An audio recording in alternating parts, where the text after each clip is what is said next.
He claimed my porch light was too bright. I dipped it down. A week later, someone threw a rock through the bulb. I replaced it. The next one was shot out with a pellet gun. I didn't call the police. I just changed the bulb one more time and hooked it to a wire that's now recording everything. I live in a small suburb just outside Dayton, Ohio. Not the fancy kind. Just a quiet, working-class street with maybe a dozen houses, all built in the late 80s. People keep to themselves. You nod when you get your mail. Maybe wave if someone's mowing. That's it. No drama. So when I got that first note, I was more confused than anything. It wasn't typed or formal. Just a ripped piece of notebook paper stuffed in my mailbox, folded once, no envelope. Your porch light is too bright at night. Some people have to sleep. That was it. No name, no phone number, nothing. Just that. I looked around the next morning when I read it. My light is a basic warm tone LED. Nothing bright white or flickering. It's the kind you buy for safety. I work nights at the hospital, sometimes late ER shifts. I come home around 2 or 3 a.m. a lot. That porch light keeps me from fumbling with keys in the dark. It's also pointed down, not out. Still, I figured maybe someone was being sensitive. So I adjusted the angle even lower, tilted it straight down at the welcome mat. Should have been fine. Exactly 7 days later, I came home and the bulb was gone. Not unscrewed. Smashed. Glass all over the steps. The fixture hanging loose. Looked like someone threw a rock, maybe from the sidewalk. Porch completely dark. I swept it up without saying anything to anyone. Bought a new bulb the next day and a replacement glass cover too.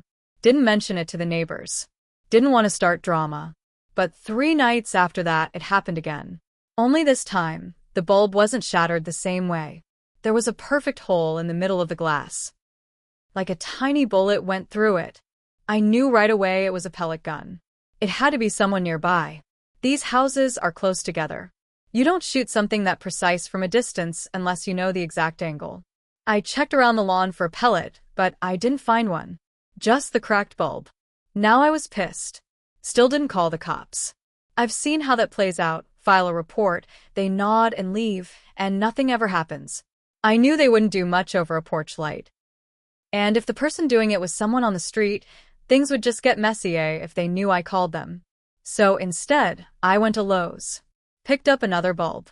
But this time, I made a change. I bought a fake outdoor light fixture, one with enough space inside to mount a camera lens. Installed it in the exact same place. Wired it to look like a regular bulb, same soft glow. Inside, I hid a wide-angle motion-activated camera. Ran a small black wire through the wall, connected it to a hard drive inside my front closet. No cloud, no Wi-Fi. Just local recording. 24/7. The light came on just like before. And then I waited. 3 nights went by. Nothing. On the 4th night, the camera caught something. I didn't sleep that night. I kept getting up to check the monitor, but nothing happened until after 2 a.m. That's when the sensor triggered.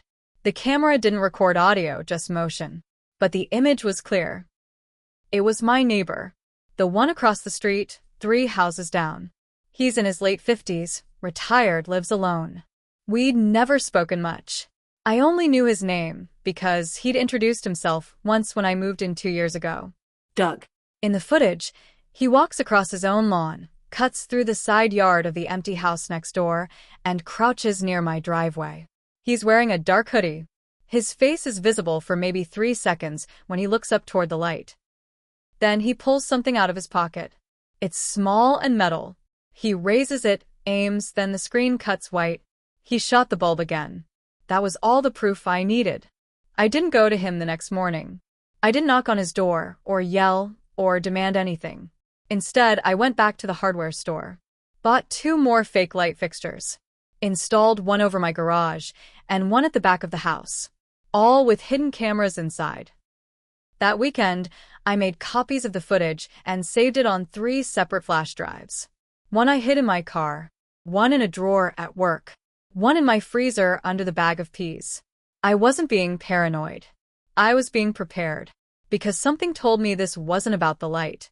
Not really. The next time I saw Doug, it was during the day. He was walking his little dog, the one that never stops barking at 6 a.m. He nodded at me like nothing was going on. I nodded back. That was the weirdest part. He didn't look angry. He didn't look like someone with a grudge. He looked calm, like he'd convinced himself he was doing something reasonable. That made it worse. The light stayed on for 3 more nights. Nothing happened.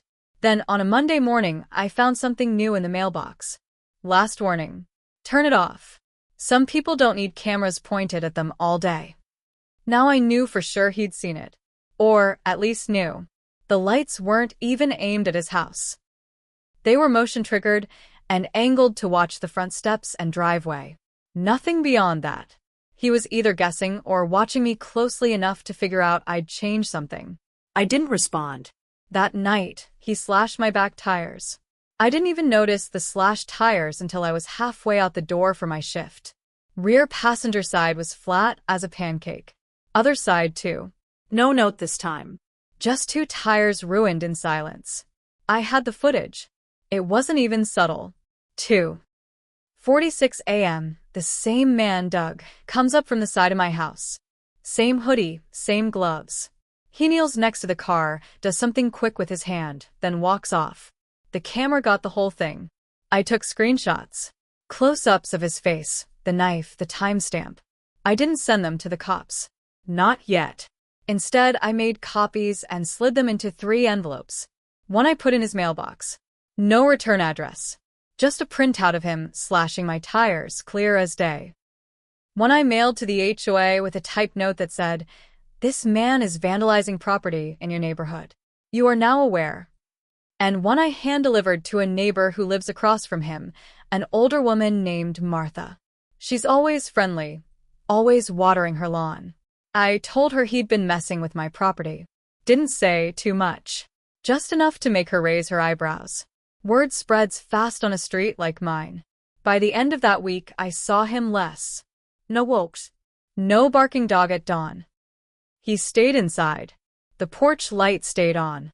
Then, a few nights later, someone rang my doorbell at 1:13 a.m. Just once. I looked at the monitor and froze. There he was, standing on my porch. No hoodie this time. Just a t-shirt and jeans. Hands empty. Staring into the camera. Not moving. Not knocking. Just standing. He stayed like that for exactly 2 minutes. Then walked away. That was the last time he came near my property. The next day, I filed a report.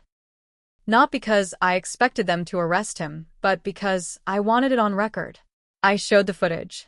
The officer took notes, said they'd follow up. That was it. But Doug must have found out. Because 3 days later, someone broke into my backyard and ripped out the camera fixture by the garage. Wires yanked clean. They didn't even try to hide it. That's when I stopped being patient. I didn't replace the camera right away. I left the ripped wires hanging, exposed, like I hadn't noticed. Like I'd given up. But I hadn't. Instead, I bought something better, 2 trail cameras. The kind hunters use. No lights, no sound. Totally invisible. I mounted them in the tree line just behind my fence, pointed right at my backyard and the side of the garage. Nobody saw me install them. They were covered in bark-colored casing and mounted high, angled down. Then I waited again. Another week. No sign of him. But on the 8th night, he came back. 1:42 a.m. This time with a crowbar. He was wearing a ski mask now, but same build, same walk. And he still made the same mistake, coming in through the side yard, stepping right into the camera zone. He walked up to the back of the house and tried to pry open my shed. Probably thought I was keeping something expensive in there. I wasn't. It's just gardening tools and old junk. But it didn't matter. I had him. Clear video. Full body. The moment the crowbar hits the shed door. The moment he gives up and walks away. I didn't confront him. I made more copies. But now it was time to take it up a notch. I printed a still image from the new footage, masked face, crowbar in hand, and posted it on the neighborhood Facebook group. No caption. Just the photo and the words, This man tried to break into my shed last night. Watch your homes. It exploded. Everyone was talking. People asked for addresses, theories, security tips. A few neighbors mentioned they'd had things go missing. Package theft, garden tools, even a bike last month. People started connecting dots. Then someone asked, "Isn't that the same guy who walks his dog every morning?" 2 days later, Doug was gone. His house was dark. Blinds pulled tight. The dog stopped barking. A week passed, and the mailbox overflowed. Then a "for sale" sign went up. No warning. No will be. Just vanished. But that's not the twist. The twist is after he left, I started getting letters again. Not in the mailbox this time. Taped to my door. No threats. Just short, typed notes. You think this is over. Lights don't protect you. Someone's always watching.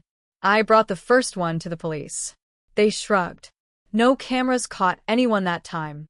I even checked the trail cams. Nothing. But I know what I saw. And I know what kind of person leaves a threat like that after moving away. I thought maybe Doug had a friend. Someone watching the house while he was packing up. Someone helping him mess with me from the shadows. But the more I thought about it, the more it felt off. These new notes weren't taped with care. They were crooked, stuck with electrical tape, sloppy. The letters were typed, but the paper was thin and curled like it came from a cheap printer. Different than the first ones. No pattern to when they appeared. One on a Tuesday morning. Another on a Sunday night. It was like someone was doing it just to keep me uneasy. After the third note, I bought more cameras.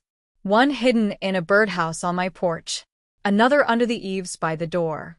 I even put one in the mailbox itself. I set up motion alerts on my phone, night vision on all of them. But nothing ever caught the delivery.